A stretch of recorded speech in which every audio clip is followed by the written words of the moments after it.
Nyanyi bangkit serukan nama Yesus.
Aku benci melihat mereka, aku benci melihat kamu.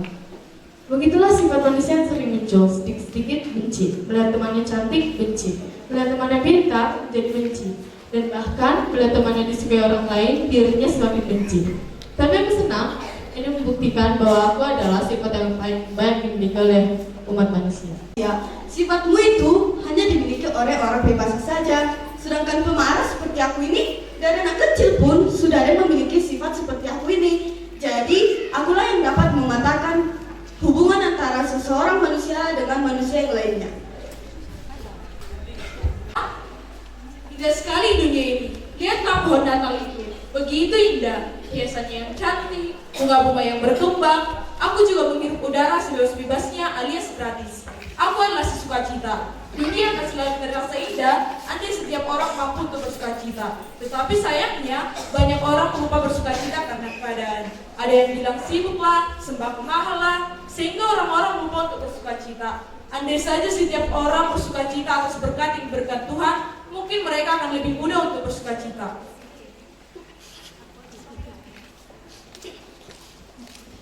Kau benar sukacita, kalau saja setiap orang bersyukur untuk setiap berkat yang terimanya, maka setiap orang itu akan merasakan betapa Tuhan memberkati hidupnya dan memberikannya rezeki. Memang setiap orang berbeda-beda rezekinya, tetapi di mata Tuhan setiap orang adalah sama. Tidak ada yang lebih tinggi atau lebih rendah, dan bagi Tuhan tidak ada yang lebih terhormat atau hina. Semuanya sama. Kalau saja setiap orang menyadari hal itu, apakah mereka kesulitan bersukacita dan rendah hati?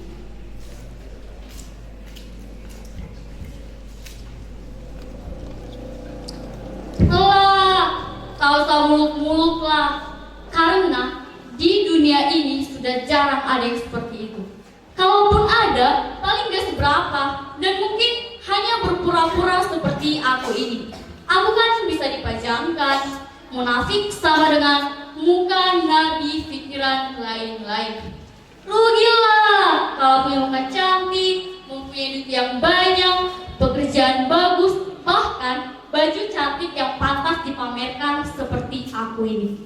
Tetapi hatiku siapa yang tahu? Jadi yang ada di dunia ini malah sering pura-pura baik alias purba. Biar apa? Tentu saja biar dapat dipujilah, disanjunglah, bahkan supaya dia ditinggikan oleh orang-orang.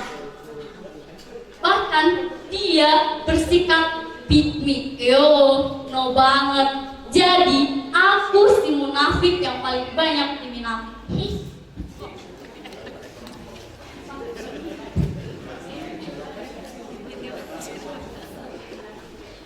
Ya, ya. Kau benar munafik. Manusia sekarang banyak yang munafik apalagi untuk membela dirimu. Bahkan orang tua saja mau berbohong apalagi kalian semua supaya kalian tidak kena marah. Jadi akulah yang paling banyak diminati oleh orang lain. Malahan lagu sekolah minggu kan ada yang berjudul bohong itu dosa, tetapi tetap saja melakukannya. Jadi akulah yang paling banyak disukai oleh orang lain.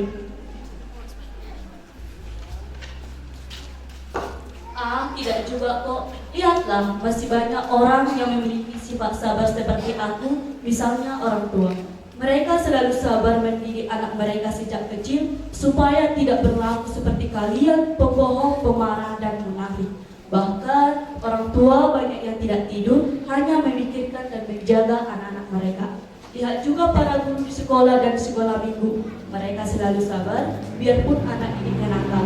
Jadi jangan bohong kau pembohong, masih ada kok yang sabar.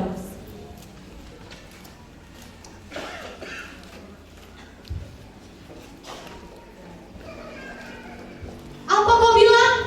Dasar kau sabar. Berapa banyak orang lagi yang sabar pada zaman sekarang ini? Bahkan bisa dihitung tidak lebih dari jari-jari tangan.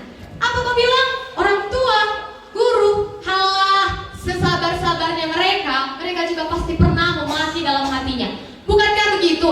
Kalian baru menerima rapot kan? Pasti kena maki kan? Itulah, apalagi anak-anak zaman sekarang sangat mudah dan sangat gampang untuk diajari memaki. Jadi di antara kalian semua, aku adalah sifat yang paling pantas dimahkotai.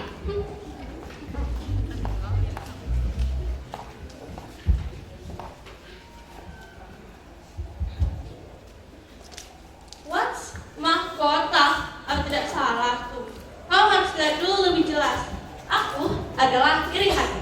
Kalian tahu bahwa saat ini sedang galak-galaknya manusia tidak senang melihat orang lain bahagia. Malahan lebih senang melihat temannya sudah jatuh.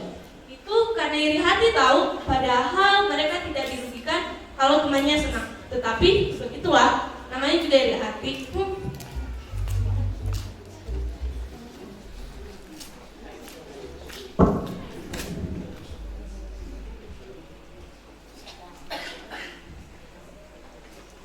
Stop, kalian semua tidak tahu malu. Semua merasa paling hebat. Kalian harus akui diriku pendendam. Lihatlah mereka saling bermaaf-maafan.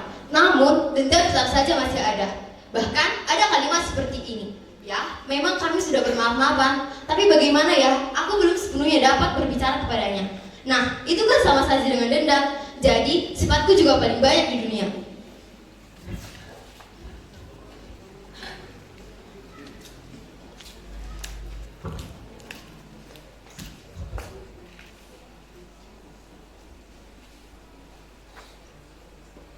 Boy, kok diam aja? Kamu sakit gigi ya? Apa yang bisa kamu pamerkan? Tidak ada yang perlu aku pamerkan, kawan. Aku justru merasa gagal memperjuangkan dan memperbaiki sifat kasih.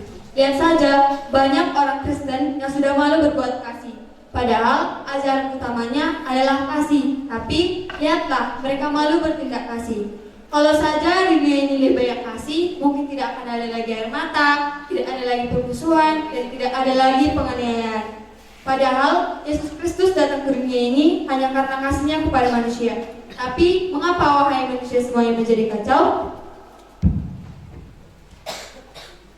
Aku setuju. Hai sobatku, percayalah, kau tidak gagal, engkau berhasil. Walaupun sekarang sifat-sifat buruk mereka semua sangat mencongkak di hadapanmu serta di hatimu, tetapi yakinlah, sekarang sudah banyak yang memiliki sifat kasih seperti dia. Sudah banyak sekarang melakukan penggalangan-penggalangan dan sudah banyak menyumbangkan sedikit rezeki mereka kepada panti asuhan. Dan sekarang sudah banyak juga yang memberikan nasihat-nasihat baik kepada anak-anak mereka. Jadi, kau dan kalian semua jangan merasa gagal. Percayalah, aku di sini sebagai penghibur siap menghibur kalian. Aku setuju. Bukankah setiap orang akan menuai apa yang ditanamnya? Betul, setiap orang harus mempertanggungjawabkan apa yang telah diperbuatnya. Masa penghakiman akan datang dan Tuhan akan memberikan mahkota bagi setiap orang yang percaya kepadanya. Kalian semua, apakah kalian senang kalau dunia ini kacau balau? Ketahuilah kelak, kalian akan dihukum Tuhan dan akan dicampakkan ke dalam api neraka. Apakah itu yang kalian mau? Ampun, tidak, jangan. Katakanlah apa yang harus kami perbuat. Benarkah kalian mau? Aku sangat senang mendengarnya. Bertobatlah dan kembalilah kepada Tuhan. Percayalah bahwa pengampunan Tuhan pasti akan selalu ada. Dia yang telah lahir dan mati di kayu salib, yang setia menunggu anak-anaknya untuk kembali. Tanggalkanlah sifat burukmu dan mulailah hidup baru. Hore, senyum terasa kembali dan kedamaian diam di antara kita, dan aku mau hidup 1000 tahun lagi. Terima kasih ya Tuhan.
Ke dunia merupakan bukti nyata cinta kasih Allah kepada manusia. Untuk itu, mari kita siarkan kelahirannya dimanapun dan kapanpun itu. Mari kita angkat lagu pujian kita, hai siarkan di gunung sambil mengumpulkan persembahan.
Engkaulah sumber segala berkat dalam hidup kami. Terima kasih atas segala berkat dan karunia yang Tuhan berikan kepada kami. Kami mempersembahkan hidup kami dan berkat yang kami terima ke hadapan-Mu. Terimalah ini menjadi persembahan yang harum di hadapan. Berkatilah persembahan ini dan ajarlah kami mempergunakannya untuk menyatakan kerajaan-Mu di tengah-tengah gereja-Mu dan untuk dunia ini. Bukalah hati dan pikiran kami agar senantiasa bersukacita untuk memberikan persembahan kudus demi kemuliaan nama-Mu. Amin. Kita sama-sama mengucapkan doa Bapa kami. Bapa kami yang di surga, dikuduskanlah nama-Mu. Datanglah kerajaan-Mu, jadilah kehendak-Mu di bumi seperti di surga. Berilah kami pada hari ini makanan kami yang secukupnya, dan ampunilah kami atas kesalahan kami, seperti kami juga mengampuni orang kesalahan kepada kami. Dan janganlah membawa kami ke dalam pencobaan, tetapi lepaskanlah kami daripada yang jahat. Karena Engkau yang punya kerajaan dan kuasa dan kemuliaan sampai selama-lamanya. Amin. Terimalah berkat dari Tuhan. Tuhan memberkati engkau dan melindungi engkau. Tuhan menyinari engkau dengan wajah-Nya dan memberi engkau kasih karunia. Tuhan menghadapkan wajah-Nya kepadamu